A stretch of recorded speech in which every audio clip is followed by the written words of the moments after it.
Hello and welcome to The Insider, a show designed to clue you into the biggest news, events and announcements inside the video games industry, discussing with you some things you may know, some things you may not, and the glue that holds it all together is a little bit of my own opinion. My name is Paul James, thank you very much for watching, and let's kick off with our episode, the beginning of Year 2 of The Insider.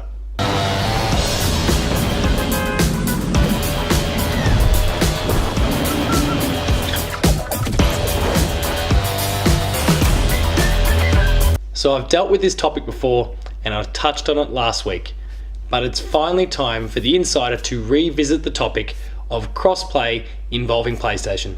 There's been a bunch of news surrounding that topic in the last couple of weeks, essentially since E3 onwards, culminating in a new piece of information directly from Sony itself. So we're going to discuss all of that in this week's episode.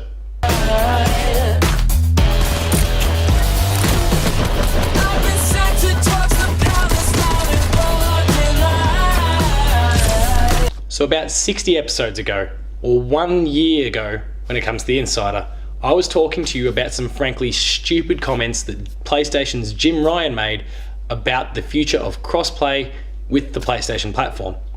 And there's been a bunch of news that has developed in that year since. We've seen stuff involving Rocket League, and most notably and most recently, a lot of news relating to Fortnite that has broached the topic and it's forced PlayStation's hand in terms of making some meaningful comments about that.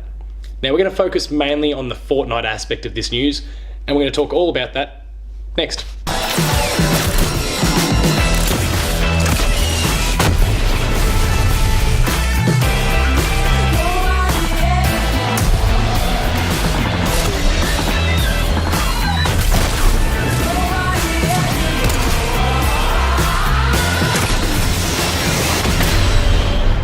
So let's wind back the clock a little bit.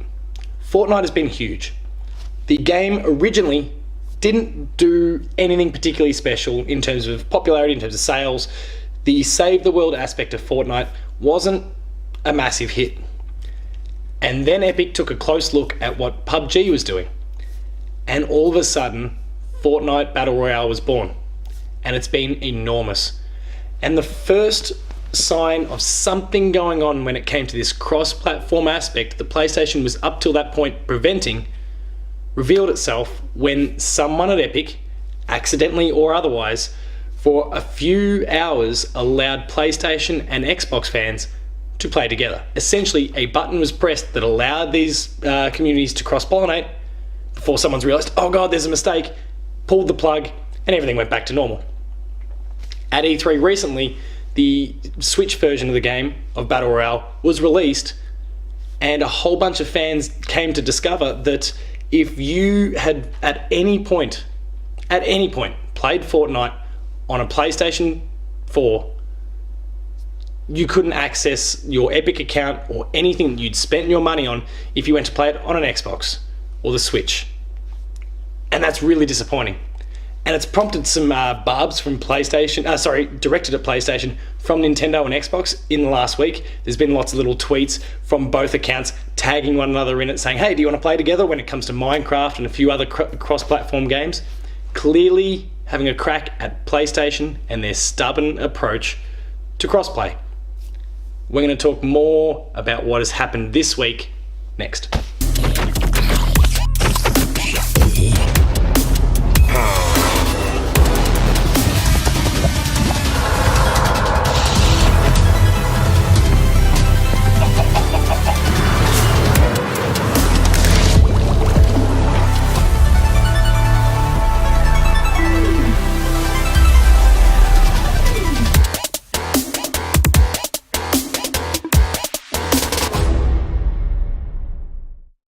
So at the recent Game Lab conference in Spain, the topic of cross-platform play, cross-platform sharing of content was broached. Eurogamer spoke to Sean Layden, who was there, Sean Layden being the president of PlayStation, and they asked him what was going on when it came to this cross-share, cross-play factor and why PlayStation was playing such hardball when it comes to this topic. And this is what Sean Layden had to say. And I quote, "I can only offer a short statement, but here it is. We're hearing it. We're looking a lot at the possibilities. You can imagine that the circumstances around that affect a lot more than just one game. I'm confident we'll get to a solution which will be understood and accepted by our gaming community while at the same time supporting our business. Now, what I find most interesting about this is obviously the fact that PlayStation is a business and they've got business reasons for stopping players from doing this in the first place. And one that is regularly discussed is the fact that they don't want people who are playing Fortnite, for example, but this could extend to Minecraft or Rocket League or who knows, so many projects down the pipe. The Division 2, for example, potentially next year. They don't want people making a microtransaction purchase for Fortnite on an Xbox or a Switch and then being able to log into the PlayStation, play with all those features, and Sony's not received a little cut of the profits at all. Because if you make a purchase on any of those platforms, those platform holders take a little slice of the pie. It's not massive, but they take a little slice of the profits.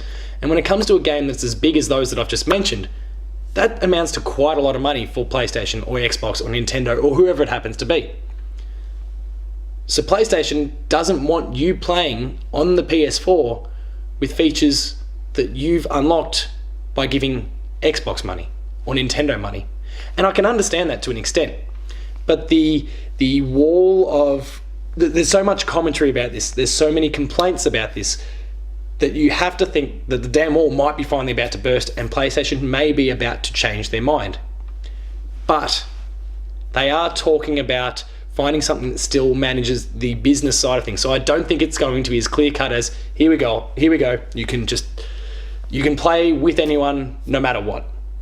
There's going to be a catch of some sort, and I'm really curious as to how PlayStation is going to deliver that message in such a way that they give players what they want to an extent, but what's that big hang up and how do they make us not worry about that? Why will we not care? It's an important topic that is kind of raging across the games industry at the moment, and I'm curious to see how this is going to play out.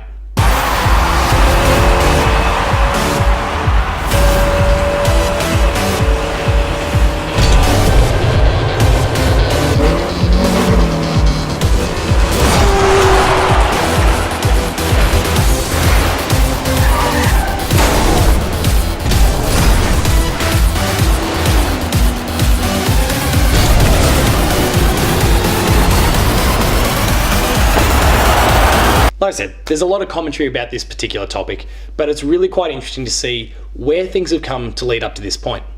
There's so much that PlayStation says they may or may not do. There's a lot of other PlayStation Network related things that they need to fix, and go check out last week's episode of The Insider for that. But we need to think about how PlayStation even came to this circumstance in the first place. The PS2 is still the top selling video games console of all time. Nothing's gotten close since. And to be frank, it well eclipsed what the PS1 had achieved prior to that, and what the Wii achieved afterwards. There's nothing that really scratches what that did. PlayStation were on top of the world. And then they really got put back in their place with the PS3 and 360 generation, when Xbox delivered what gamers were looking for at the time, at a good price. Now PlayStation's back on top now, and they really took some time to reflect on their practice, improved it, refined it, and gave gamers what they want. But there are signs, some are saying, of a more arrogant Sony, a Sony that is back on the top of the perch, looking down and laughing at everyone else.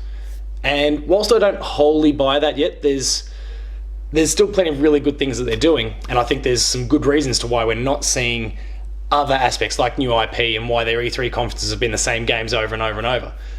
And I think most of that pertains to what's going to happen with the PS5, and they want to hit the ground running really hard. They need to think about what they're doing here, because a time's going to come where they're not top of the pile again. Maybe it's next generation. Maybe the next Xbox far eclipses what PlayStation achieves. They've certainly announced the fact that there's already a new Xbox coming. Will consumers, will Xbox, will Nintendo be happy to play ball with PlayStation when suddenly PlayStation's not on top and they need to start making some of those consumer-friendly decisions? Will they just say, yeah, thanks, but no thanks. We gave you your chance and you ignored us. You decided you didn't want a bar of it. And all of a sudden, PlayStation's in a really dark place. PlayStation needs to be careful about the decisions they're making now, not just for what it might mean now. And sure, it might mean a great deal more money coming into the coffers as we speak, courtesy of the PS4. But if those console sales, for whatever reason, aren't there down the line, and they need to turn to to Xbox and turn to Nintendo and look for their support and be prepared to play ball, if they just get the big palm up and say, no thanks, thanks but no thanks, things may get worse. PlayStation, I think, needs to make this call as soon as possible. Be prepared to sacrifice a small cut of every Fortnite or Rocket League or Minecraft purchase in order for that long-term gain. Come on, PlayStation, make the right call.